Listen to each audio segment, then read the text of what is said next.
ఒక్కసారి కొమ్మూరి గోల్డ్ కి కాల్ చేయండి. తాకట్లో ఉన్న మీ బంగారాన్ని విడిపించి మార్కెట్ ప్రైస్ కి వాళ్ళు కొనుక్కుని మిగతా డబ్బులు మీకు ఇచ్చేస్తారు. అందరికీ నమస్తే, నేను మీ తిరుపతి. వెల్కమ్ టు మనం టీవీ. నాతో పాటు సీనియర్ జర్నలిస్ట్ కటా కార్తిక్ అన్న కూడా ఈ వీడియోలో జాయిన్ అయ్యిండు.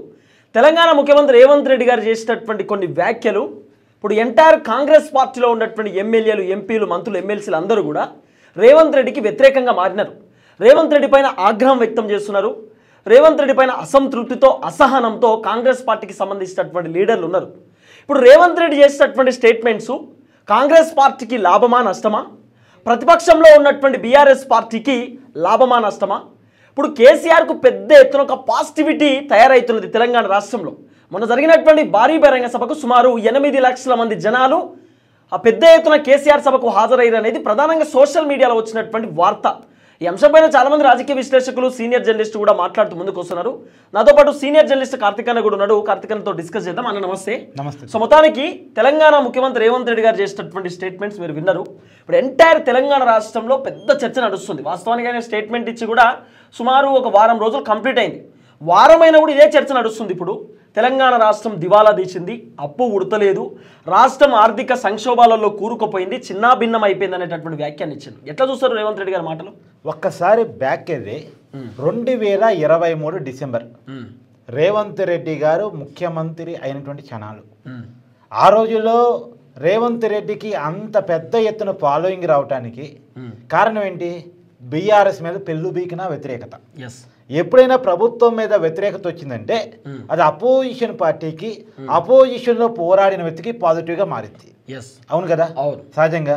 సో రేవంత్ రెడ్డి గట్టిగా పోరాటం చేశాడు బీఆర్ఎస్కి వ్యతిరేకంగా, కేసీఆర్కి వ్యతిరేకంగా. కేసీఆర్ మీద, ప్రభుత్వం మీద వచ్చినటువంటి వ్యతిరేకత కాంగ్రెస్ పార్టీకి, రేవంత్ రెడ్డికి చాలా ప్లస్ అయింది, అధికారం వచ్చింది.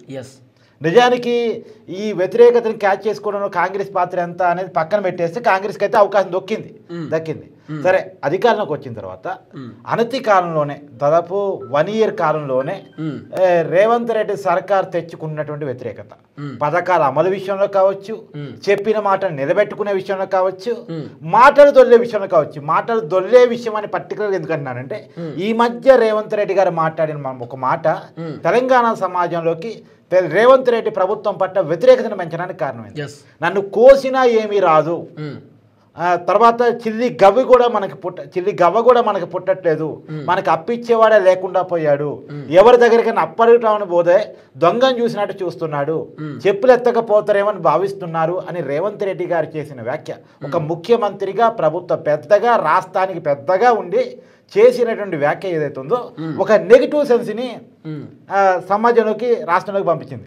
నిజానికి ఉద్యోగుల ఆందోళన, ఆర్టీసీ ఉద్యోగుల సమ్మె, వీటన్ని దృష్టిలో పెట్టుకుని ఆయన చేసి ఉండొచ్చు కాక, కానీ కొన్ని ఓపెన్గా చెప్పకూడదు, కొన్ని చెప్పాలి. కానీ ఏది చెప్పాలో ఏది చెప్పకూడదు నాయకుడు విచక్షణ.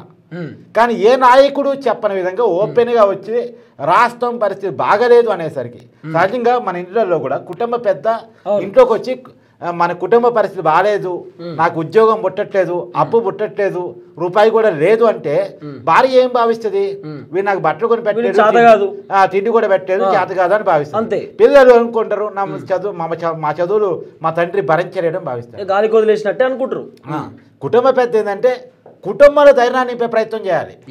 బాధలో ఉన్నా, కష్టంలో ఉన్నా బాగున్నాం అనేటువంటి ఒక దాన్ని ప్రపోజ్ చేస్తే ఏమీ లేకపోయినా ఏదో ఒకటి చేద్దాం. ఇంకొకటి కూడా నేను అప్పులు పాలయ్యాను, నాకేమీ లేదు అంటే ఇచ్చేవాడు కూడా ఇవ్వడు.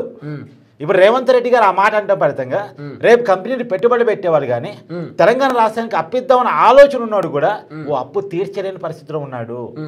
ఏమి మరి నేను అప్పిచ్చి ఏం లాభం? పుక్కాని పోసినట్టు అవుతుంది, నీళ్ళలో పోసినట్టు అవుతుంది డబ్బులు, కాబట్టి ఇవ్వద్దు అని అనుకుంటాడు. కాబట్టి రేవంత్ రెడ్డి గారు చేసినటువంటి నెగిటివ్ కామెంట్స్ తెలంగాణ సమాజంలోకి పోయి, ఇందాక భార్య ఎట్టయితే నా తిండి పెట్టదు, పిల్లలు ఎట్టయితే మా చదువు చెప్పలేదు, మా కుటుంబ పెద్ద అనుకుంటారు, ఉద్యోగస్తులు ఏమనుకుంటున్నారు? మా జీతాలు ఇవ్వలేని పరిస్థితిలో రేవంత్ రెడ్డి సర్కారు ఉంది అని ఒకటి అనుకుంటున్నారు. మా పథకాలు అమలు చేయలేని పరిస్థితిలో రేవంత్ రెడ్డి ఉన్నాడు అని ప్రజలు అనుకుంటున్నారు. తర్వాత మా సమస్యలు పరిష్కరించలేని పరిస్థితిలో ప్రభుత్వం ఉందని కార్మికులు అనుకుంటున్నారు. సో అన్ని వర్గాలు రేవంత్ రెడ్డి గారి వ్యాఖ్యల పట్ల డిస్పాటిస్ఫై అయ్యాయి.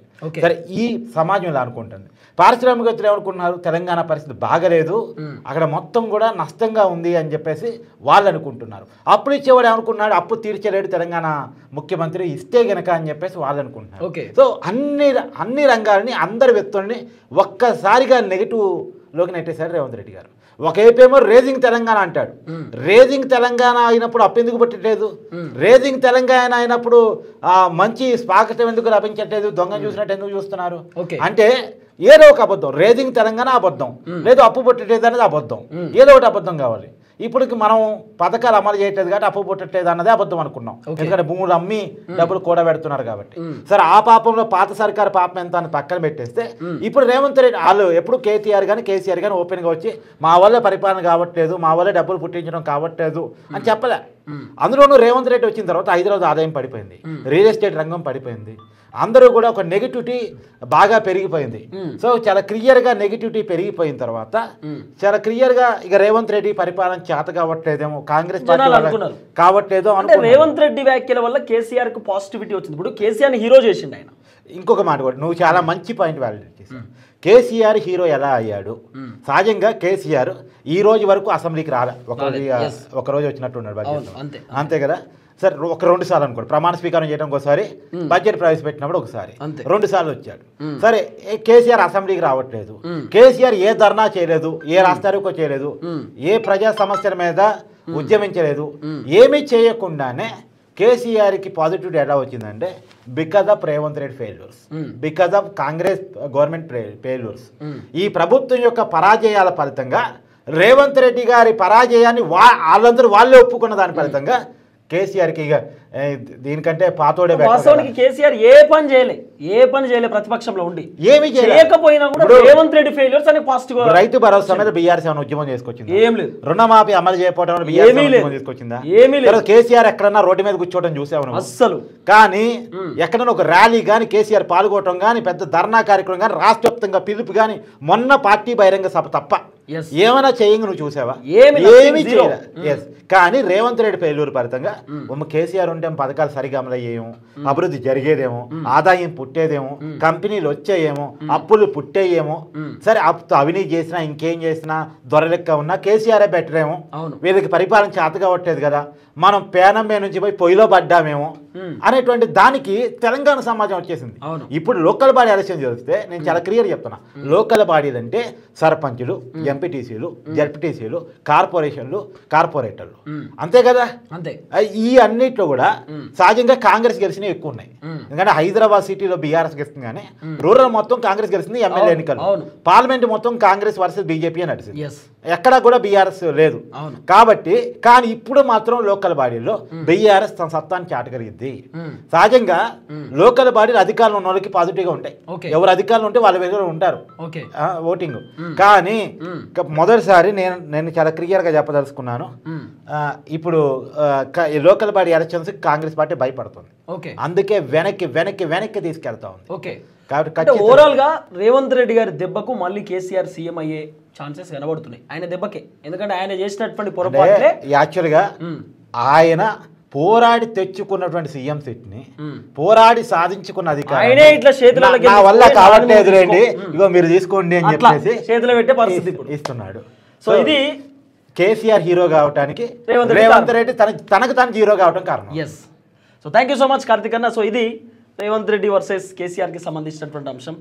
రేవంత్ రెడ్డి గారి దెబ్బకు కేసీఆర్ మళ్ళీ ముఖ్యమంత్రి అయ్యేటటువంటి ఛాన్సెస్ కనబడుతున్నాయి. చూద్దాం ఏం జరగబోతున్నాయి.